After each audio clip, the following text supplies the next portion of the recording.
my past is not a correct representation of who I am today. So, yeah, I made some mistakes. I've been in some situations. I've been in and out of jail since I was 10 years old, but that's not what represents me today. All right, Palmer, first up, man, what's your name, age, and where you from? My name is Palmer Pitts. I'm from Pasadena, California. I'm 31 years old. Okay, now, our original interview when we first met you was at Sentinel State Prison. That was June 2022. Yeah. Can you speak about that at all, that moment?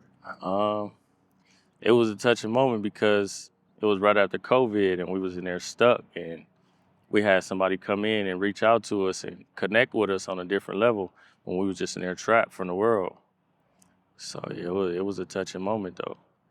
Definitely a wild time, man. Yeah. So at that time, 2022, what were you down for, and how much time did you serve overall? Assault with a firearm. I did 11 years, a little over 11 years. I was sentenced to 15 years, got it reduced to 13 and ended up doing like 11 years. How long have you been out now? I've been out for about 15, 16 months. I got out October 2023. What do you look forward to doing upon release? I gotta go get a hold of my son so I don't lose him to the streets like my peers lost me to the streets. Right. That's my main focus. What was the first thing you did when you were released?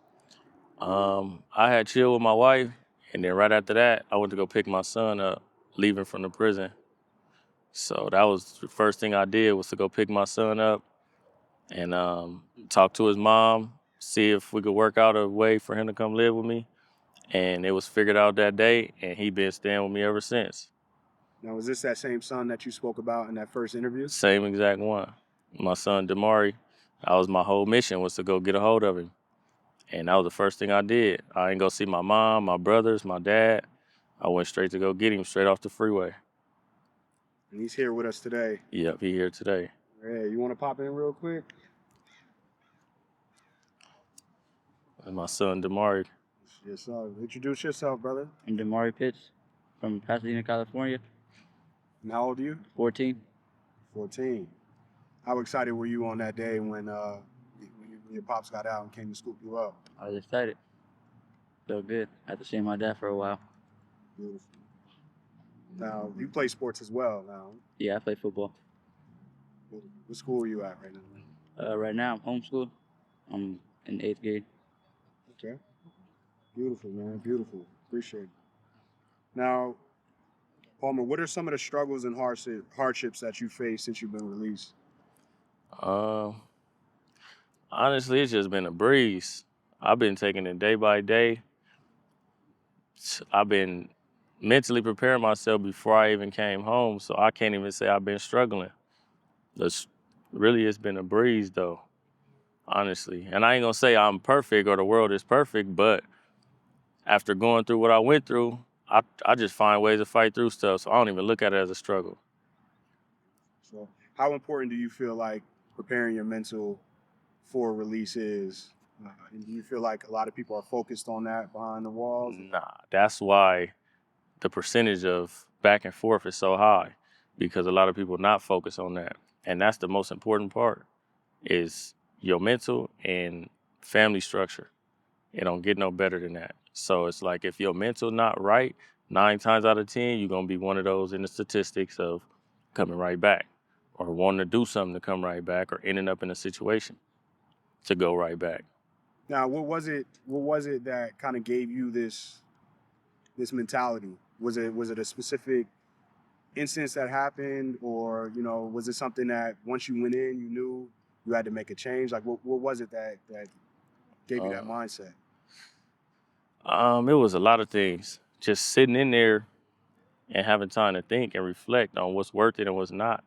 And so many different people in my ear, older, younger, so many different people just bringing it to my attention, but being able to think and reflect on my past and see a lot of stuff wasn't worth it. That's really what it boiled down to. Gotcha. Okay, so you said it's been somewhat of a breeze because you prepared yourself. So you didn't experience any sort of difficulties finding a job, finding housing, anything like that. Nah, I came home to a good situation. Um, my wife owned her own house, so we homeowners. So it wasn't like I was struggling. Um, I was connected with this company. One of my little relatives, he played at UCLA and then went to the NFL. Darnay Holmes, he had connected me with this guy, good dude named Jason Betts, and he got on this nonprofit, Life Builders, and he was able to get me in with a job and help me really get to where I need to be today. So not only did he help me with a job, but he opened door for opportunities for me to help the youth. And now me and my other brother, Pammy, we got our own business. We train the youth, we coach them. We working on going into the high schools. Press play, fitness, and mentoring. That's our thing. This is our sweatsuit. This is some of our attire. But he helped us with that. Jason Betts. He helped me with a job. And my other brother, Pammy, was recently released from prison. And I helped him get a job doing mentoring with the youth. And now we waiting on our background checks to come through. So we're going to the juvenile halls and help the youth. But finding a job wasn't hard because I was put in a good position through good people. So I didn't have that struggle. Absolutely, definitely, man. Fortunate that you had these people in your corner. Yeah.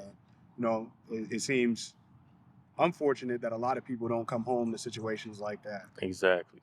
Were there ever any moments where it was tempting for you to get back into what you were used to? Nah, it wasn't tempting because the world is different now. It's not the same from when we used to wake up to go do whatever it is we wanted to do. It's different now. You got a lot of social media. You got a lot of the streets is it's kind of watered down, which is a good thing. It's not so much gang activity. Like we at the park today, you don't see nothing out here. It's nice, cool day. Back then, it was everywhere. So it was easy to be trapped. It was easy to fall in line with whatever it is you see and be a follower. It was easy. But now the world is different, and my mind is too mature to just be trying to come out here and be a follower. So yeah, let's speak on that for a second, because for everybody watching, this is Jackie Robinson Park here Yeah, in Pasadena, and this is the same park you used to play in yeah. as a youth. Same park I was raised at. So some of the activities that ended up leading to your incarceration stem from right here. Literally. Like I used to play football right here and go right across the street to the King Villages and go hang out. That's my stumping ground. So I would leave football practice, go hang out with some of my homeboys, and we get into whatever we get into. I caught my case on this very street, Fair Oaks, up a little ways, but that's just how it was. Like I was the reason behind it. I can't blame nobody, but this park had nothing but good to offer.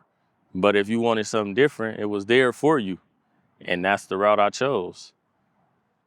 Man, it's just crazy, full circle moment, man. Yeah, Full circle moment to be standing here right now, with your son.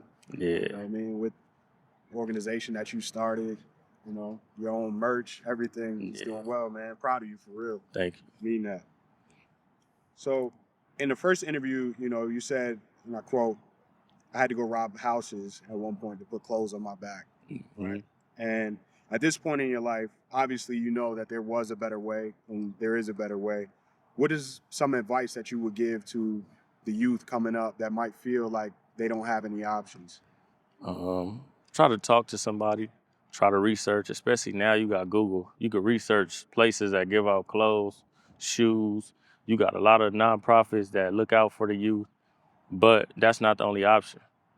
And back then, I felt like that was my only option. We didn't see this, the way this community is, a lot of people on the outside looking in wouldn't know. Pasadena is a rich city, got so much money involved, but we were secluded to Northwest Pasadena. So we was surrounded by all the wealth, but it wasn't here for us. So the opportunities wasn't there. So it wasn't easy for us to just wake up and say, oh yeah, I'm gonna go down to this rec center, they're gonna have something for me. But on the outskirts, you got all this different places that you could go to, organizations that help children, but that wasn't offered to us. So when my dad is in prison, my mom got to work 2 jobs all day, I'm stuck with a 9-10-year-old mind. And this 9-10-year-old mind is not going to think, maybe I could go to the park and ask for help, or I could go try to get a job. This 9-10-year-old mind is going to be like, I've seen this on a movie. I read this in a book. Some of my friends talked about this. Let's go rob this house. Let's go sell these drugs. That's what a 9-10-year-old mind would do when that's what you surrounded with. So I would say we were a product of our environment, but times is changing now to where, it's a way to get away and get out of it. Still be standing right here in this same park where it all started. Sounds like what you're speaking to is ultimately exposure. And I don't think that a lot of people, we get a lot of people in the comments, and it's just representative of the way a lot of people think from their perspective. It's all about choices and decisions, and I think everybody with their mind feels like, if somebody makes a wrong decision, they deserve everything that's coming to them, not understanding that, maybe they just didn't have the tools, the knowledge, understanding, or they weren't exposed to it. So. Yeah, that's important because a lot of people was exposed to different stuff. And with me, I needed it though. I needed to go sit down and do those years, because if I didn't, it's no telling where I would have ended up. So yeah, some people do deserve it, but that don't mean people can't change. That's the biggest thing. People can change. And that's why I like to talk to the youth, because the stories they heard of me growing up is different from what they see now.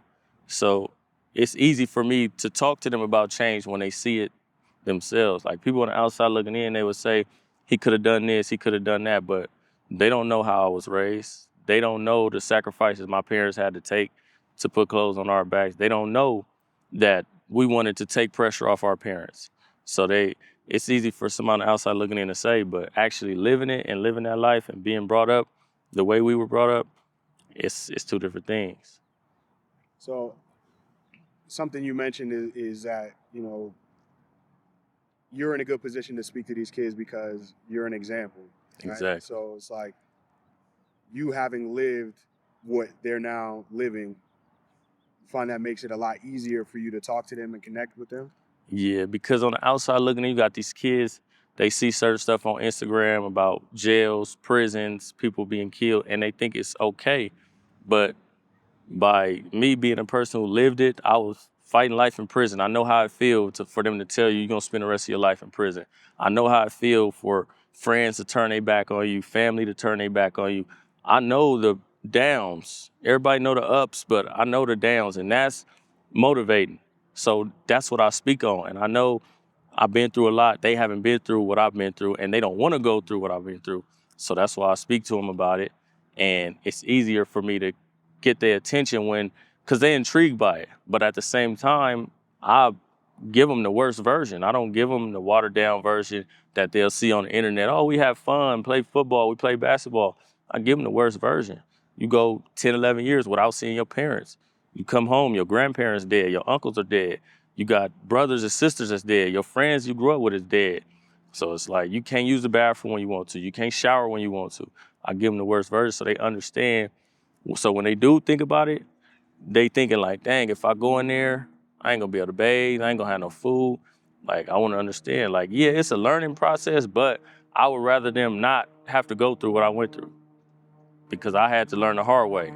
I was one of them hard-headed kids, I was told my whole life, but I needed that. Some of these kids, they can't take that. Absolutely. Looking back, do you have any regrets? And if so, how do you live with them? Nah, I don't have no regrets, because everything I've been through led me to be the person I am today. And I got my kids, my son live with me, I got a wife at home. I wake up every day healthy. I got food in my refrigerator. I got a roof over my head. I don't got to struggle. I don't got to go rob. I don't got to sell drugs. I could just enjoy life. So, beautiful, bro. For real, man. I can't say it enough, man. I'm proud of you, bro. For real. appreciate it. For real.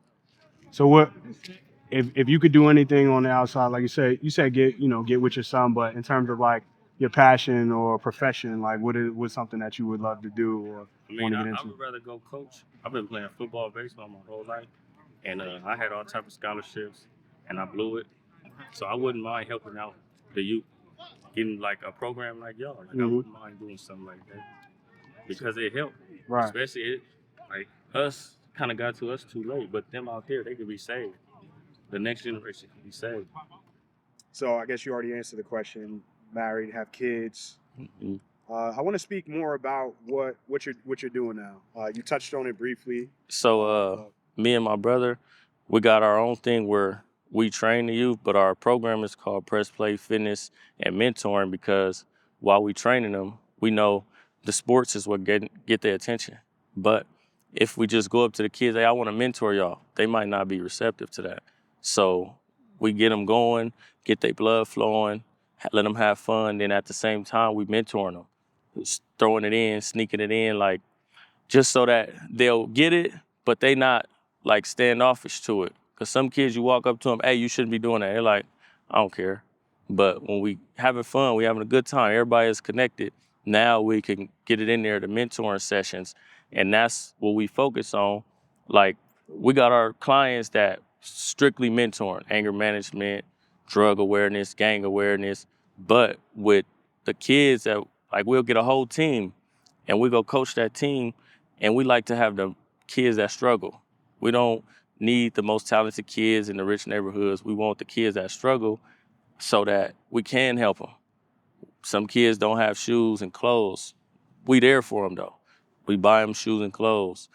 Some kids don't got school supplies, and we there to help them with school supplies.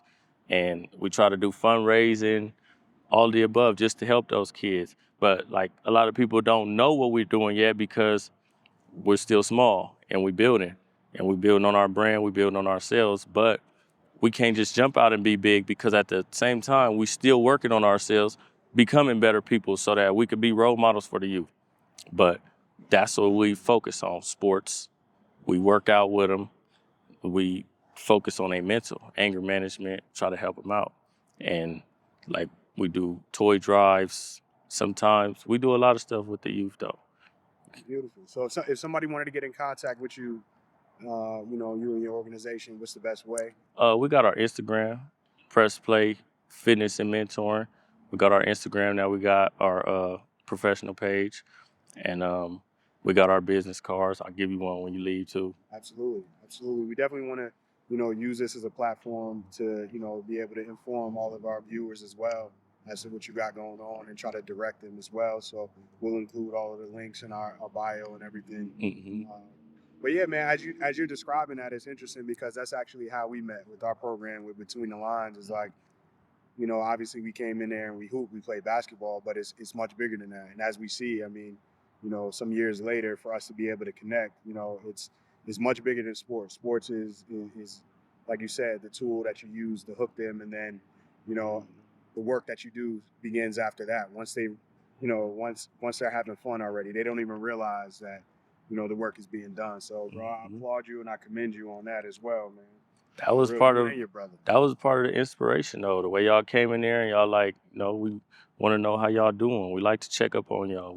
We come in here. We not coming in here to make money. We coming in here to help y'all out, get y'all away for a little bit. That was inspirational right there. So, that gave us some of the ideas. We come in there, we playing basketball, but at the same time, we chopping it up on the sidelines, So that was motivational for us. That's Between the for lines. real. Just gotta chill real quick. Yeah. For real. Yo, how important are programs such as these, and how important is it to provide a voice to individuals that find themselves behind bars? This is very important, and what I talked to my boss Jason Betts about is I gave him the idea one day. I was like, not only inside the jails but the schools, when these kids get to that 14, 15-year-old mark, that's when their minds start maturing a little bit and they think they got it figured out. So the mental health part of it is missing. So I asked him, like, can you write up something so we could get into the schools? And he wrote a contract up to do a 12-week mental health course at the high school level. And one of the schools accepted it for us. And I think it's important in schools, in the juvenile halls, in prisons, because like I said, y'all came up between the lines, came up, played basketball with us, we chopped it up. got to know each other a little bit. But that's what we needed. That was a good day. We looked forward to when y'all was coming here. So it was like, oh, when they coming back, we look forward to that. So that give the people incarcerated something to look forward to. And now, if we get it in the schools, public schools, private schools, whatever it's gonna take, they don't gotta go to prison to get that. They don't gotta go to juvenile hall to get that. So now we can focus on them now and attack the problem before it becomes a problem. Absolutely, I like that, man. There's a lot of people, a lot of the criticism that we've gotten, over the years is like, well, why are you wasting your time with people who already find themselves behind bars, right? Mm-hmm. And it's important. And on one of our visits, one of the brothers inside said, we often say like, focus on the youth, but we're not in tune with who those at-risk youth look up to. Mm-hmm. So it's important that we now have this generation of people such as yourself who have gotten out and are doing well and can go back and like speak on their past experience and actually have a voice for the youth. And like you said, instead of attacking the effects, actually getting down to the root and the actual cause of it. So exactly. That's a beautiful thing right there, bro. And by being a living example, I can't say I know everybody's problem, but it's obvious. Trauma in the household, no guidance, parents not there, it's obvious. So it's easy to pinpoint those kids that need the help. Absolutely. What do you consider your biggest accomplishment since you were released? Let me see. My biggest accomplishment was being able to start my own business. That's something I never envisioned for myself. Being able to start my own business, working my way up to it, having my own clothing brand, merchandise, like that was my biggest accomplishment. And it took some time. It took a lot of thought process. It took some time, and we finally got it to happen. But that was by far probably my biggest accomplishment. Would you say that's also the thing that you're most proud of? Nah, I'm most proud of me being able to be a father. I was a kid. I was 15 when his mom was pregnant with him. So I didn't envision these moments right here. So that's the most thing I'm proud of. It's like being able to spend time with my kids and love them and show them the right direction. Especially not only with my son, I got a daughter that's 11, and then I got a newborn, and then I have another one on the way. But it's like being able to be there with that newborn is different. So I'm proud of myself as a father, and I feel like I do a good job. My son is healthy. He got good grades. His grades was struggling throughout the years when I was in prison. I always asked him, "Let me see your report card." But as I come home, he got A's and B's. And at first it was a little rough. He had some C's and D's, but I kept working with him. And now he's sending me report cards with all A's and B's. And I'm proud of that. Like, I feel like I'm doing a great job seeing those results. So, and he lived with me in my house. So I'm proud of that 100%. Do you feel like there's been a major difference since your dad has gone out on your mental? Yeah. Feel like it's helped you out tremendously? Yeah. Beautiful, man. I'm proud of you as well, bro. Thank you. Proud of you, Ken. Yeah. So, I guess just a couple more here. So, what are some of your goals, and what does life look like for you in 5 to 10 years? 5 to 10 years, I'm hoping that I could be the loudest parent in the stands at a college stadium and cheer on my son playing football. But aside from that, though, I got goals. I want this press play, fitness, and mentoring to be global. I want to grow and I want to connect. I don't mind collaborating with people. I want to connect and be able to represent myself and what I stand for. And I want to be able to have multiple pieces of property. So when my son is done with college or whatever he got to do, whatever his future plans is, he got his own home for him. Because growing up, I don't think my mom and dad had those plans for us, and things would have been different had those plans been set out for us. But 10 years from now, I'm hoping, honestly, to have my own business. I want to open a gym. I want to have a facility that is for mentoring, anger management, a gym, uh, daycare, childcare, all of the above. I want to have it all in one, kind of like the Boys and Girls Club, but the modern day version. So if you could sum it up in just a few words, what do you want your legacy to be? What will people remember about you long after you're gone?